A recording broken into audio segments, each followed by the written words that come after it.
মাছের সেরা হচ্ছে রুই মাছ, আর রুই মাছ দিয়ে যে কোনো কারিই কিন্তু খেতে সুস্বাদু। প্রিয় বন্ধুরা, তোমরা কি বলো? আসসালামু আলাইকুম ও নমস্কার।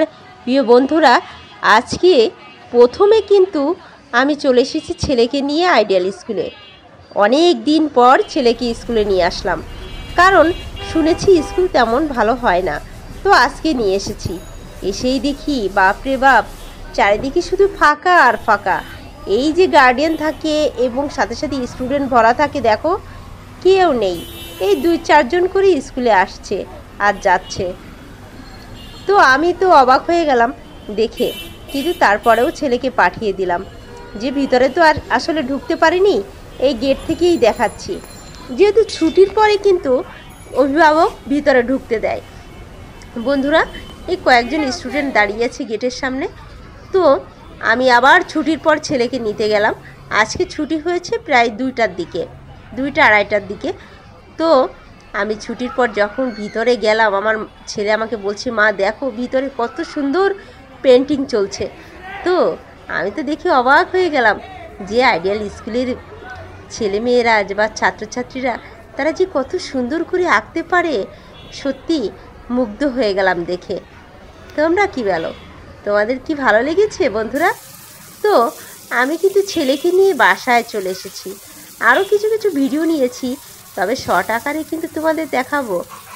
আমি আজকে রান্না করেছিলাম কচু তরকারি এবং কচুর মুখি যেটাকে বলে, আর রুই মাছের মাথা ও কিছু ডাকা আছে, তাই দিয়ে আমি আজকে রান্না করেছি। আমি ফার্স্টে কিন্তু মাছগুলো ভেজে নিলাম, দেখতেই পাচ্ছ। তবে জিরের ফোড়ন দিয়েছি, একটু সব ধরনের মশলা বাটা দিয়েছি, তারপরে দিয়েছি পেঁয়াজ কুচি, রসুন কুচি, কাঁচামরিচ কুচি, সব দিয়ে ভালো করে কিন্তু এটাকে কষিয়ে কষিয়ে আমি রান্না করে ফেলবো। আর কচু তরকারি তো বেস্ট খাবার, আমার অনেক পছন্দের, আসলে অনেক পছন্দের হয় লাগে। কি বলবো তোমাদেরকে, জানি না তোমাদের কেমন লাগে। এই দেখো সব ধরনের বাটা মশলা, গুঁড়ো মশলা আমি নিয়েছি, লবণ থেকে শুরু করে। তার উপরে একটু পানি দিয়েছি। পানি দিয়ে এটা গুলিয়ে ভালো করে পেঁয়াজের মধ্যে দিয়ে দিব, কারণ পেঁয়াজটা একটু হালকা ভাজা ভাজা হলে তারপর এটা আমি দিয়ে দিই।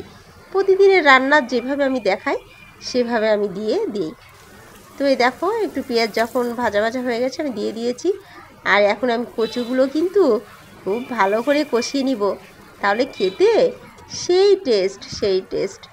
তো বন্ধুরা, এরপরে দেখো আমার কিন্তু মশলা প্রায় কষানো হয়ে গেছে, ফুটে উঠেছে।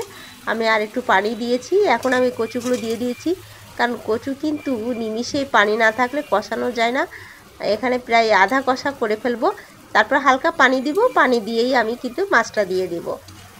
তো একটা দুঃখের বিষয় হলো, আমি এই ভিডিওটা পুরোটা নিতে পারিনি, কারণ কি জানো, আমার মোবাইলে একটু সমস্যা হয়েছিল। তো বন্ধুরা, ফুল ভিডিও দিতে না পারে সত্যি অনেক অনেক দুঃখিত। সবাই ভালো থেকো।